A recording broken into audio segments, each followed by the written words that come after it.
Hey guys, I am back with new social science strategy. इस video में मैं social science की strategy share करूंगी। आपको सोशल साइंस कैसे पढ़नी है क्लास 9th और 10th के लिए। आप चाहे किसी भी क्लास में हो, चाहे क्लास 9 10 से पहले किसी क्लास में हो, तो सबसे पहली बात मैं आपको जो रिकमेंड करूंगी दैट इज़ कि आप सबसे पहले तो अपने लिए एक बेस्ट मेंटर ढूंढो। दिस इज़ नॉट समथिंग जो कि स्पॉन्सर्ड और समथिंग, बट मैं यही कहना चाहूँगी कि Digraj sir is the best educator for class 9th and 10th SST। Even her classes के लिए वो SST के लिए बेस्ट टीचर है। बाकी इट्स अप टू यू, अगर आपको कोई और अच्छा टीचर लगता है then that's absolutely your choice. Because क्या होता है ना, चॉइस ऑफ टीचर डिपेंड करता है आप किस टाइप के स्टूडेंट हो। तो सबसे पहले सही टीचर ढूंढो, उनके लेक्चर्स अटेंड करो। जैसे फॉर एग्जांपल दिगराज सर आरंभ बैच पे सब सारे क्वेश्चन सारे के सारे चैप्टर्स को NCERT से पढ़ाते हैं लाइन बाय लाइन।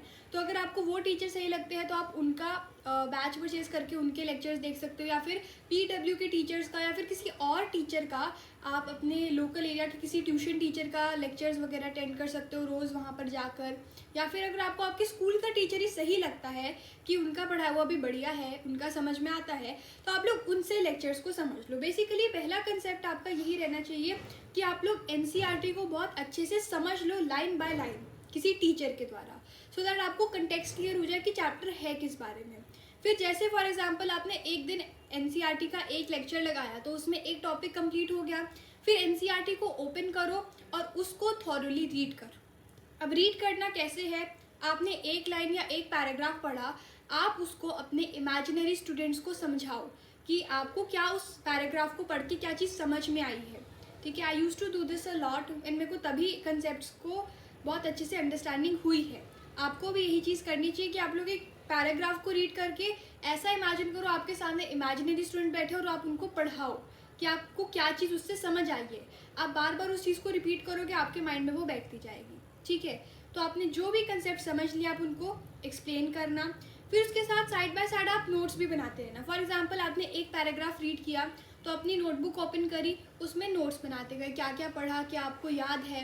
अगर नहीं याद तो बुक को NCERT खोल रखिए ना, उसमें से ही देख के चीज़ें लिख लो। तो नोट्स बनाते रहो साइड बाय साइड। अब ये हो गया आप किस तरह पूरा चैप्टर एक कंप्लीट करोगे। ठीक है, पहले क्या किया, लेक्चर देखा, खुद NCERT पढ़ी, नोट्स बना लिए।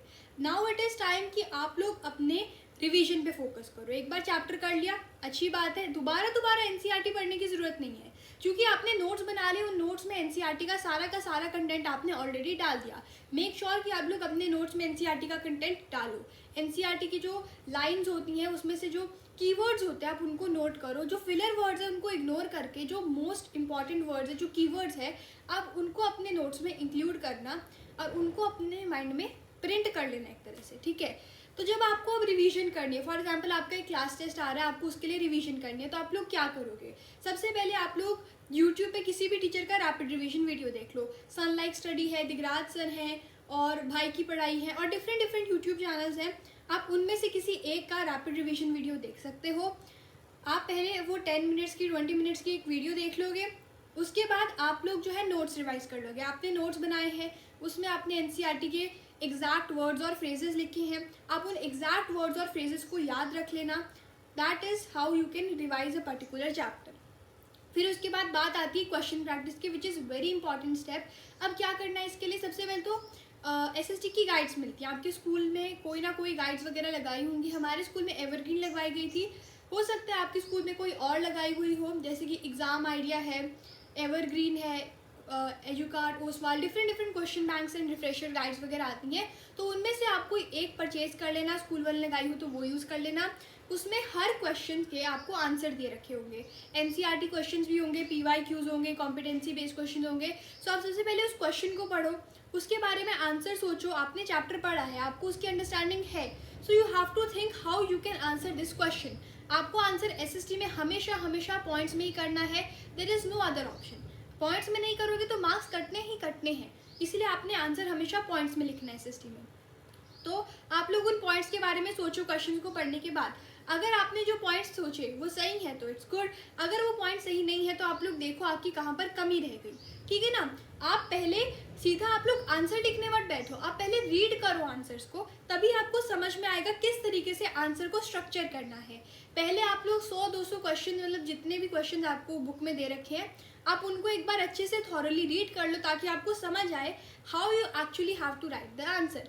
और आपने जब एक बार वो सब चीज़ें रीड कर ली, आपको समझ आ गया कैसे आंसर लिखना है, फिर उसके बाद आंसर प्रैक्टिस करना स्टार्ट करो। फिर उसके बाद क्वेश्चन पढ़ो, आंसर हाइड करो, कॉपी उठाओ, कॉपी में आंसर लिखो।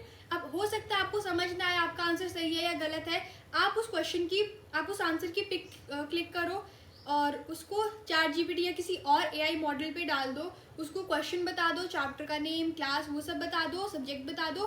फिर आप उसको कहो कि आप उसको इवैल्यूएट करें।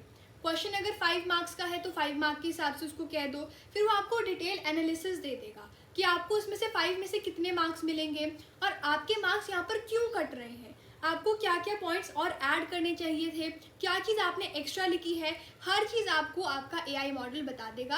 आप AI का जितना हो सके यूज़ आप उतना ज़्यादा करना आंसर्स को चेक करते टाइम, ठीक है।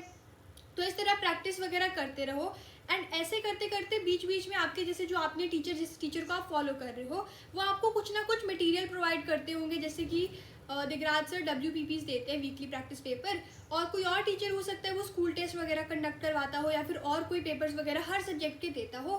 तो आप लोग जब आपको लगता है कि आपने एक पर्टिकुलर चैप्टर में मास्टरी कर ली है कि ये चैप्टर मुझे बहुत अच्छे से आ गया है, तो आप उसकी WPP सॉल्व करो या फिर आप उसका कोई टेस्ट वगैरह अटेम्प्ट करो, जिससे आपको पता चले कि आपकी उस चैप्टर की कितनी तैयारी हो गई है। 30-20 इस हिसाब से मार्क्स के टेस्ट आते हैं, तो आपको आप देखो आपके 30 में से कितने मार्क्स आए हैं, 29, 28 या 10, 20 हैं। अगर आपके मार्क्स कम आए हैं दैट मीन्स कि आपको इम्प्रूव करने की ज़रूरत है, आपको उस चैप्टर को दोबारा करना पड़ेगा, आपका वो चैप्टर थोड़ा सा वीक है, ठीक है। दोबारा करने का मतलब ये नहीं है दोबारा से NCERT पढ़ेंगे, दोबारा करने का मतलब है आप लोग नोट्स को दोबारा रिवाइज करो। और जब आप नोट्स को दोबारा रिवाइज कर रहे हो उसमें वो चीज़ पे मत फोकस करना जो आपको ऑलरेडी आती है, इंस्टेड उन चीज़ पे फोकस करना जो आपको नहीं याद है। जो चीज़ आपको नहीं याद है आप उनको एक पेपर पर लिखना और उसको अपने रूम में कहीं पर पेस्ट कर लेना, सो दैट आते जाते आप उसको पढ़ो और आपको वो चीज़ याद हो जाए। मेनली ये होता है डेट्स वगैरह के लिए और मैप्स के लिए कि ये सब चीज़ें याद नहीं रहती हैं। तो डेट्स वगैरह के लिए या नेम ऑफ ऑथर, पब्लिशर जैसे चैप्टर 4 में है, उन सब चीज़ों के लिए आप लोग जो है एक लिस्ट बनाकर अपने रूम में पेस्ट कर लो, जाते जाते आपको वो चीज़ दिखती रहेगी और वो चीज़ याद हो जाएगी automatically. Now if we talk about maps, maps बहुत ज़्यादा इंपॉर्टेंट है, 5 मार्क का क्वेश्चन मैप्स से आता ही आता है।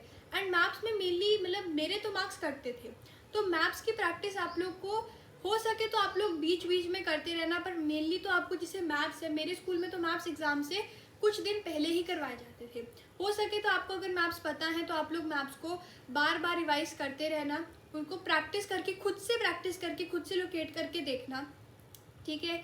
मैप्स को याद करने की ट्रिक्स वगैरह दिगराज सर ने भी अपलोड वगैरह कर रखी होगी, तो आप लोग उनको फॉलो करना, ठीक है। एंड लास्टली आपको फाइनली सैम्पल पेपर सॉल्व करने। एक बार आपने सारा सिलेबस बहुत अच्छे से कर लिया है कवर, अब इट इज़ टाइम कि आप लोग अब क्या करो, अब आप सैम्पल पेपर सॉल्व करने बैठो। 80 मार्क्स के सैम्पल पेपर आप लोग एजुकार्ट ओसवाल या फिर जो भी उस टाइम पर आपको लगे, आपका मेंटर जो भी आपको डिस्क्राइब करे, आप उन सैम्पल पेपर्स को बाय करके सैम्पल पेपर्स को करना 3 घंटे बैठ के, आपको पता लगेगा कि आप कहाँ पर स्टैंड करते हो, इससे आपकी आंसर राइटिंग, टाइम मैनेजमेंट, ये सब चीज़ें इंप्रूव होंगी।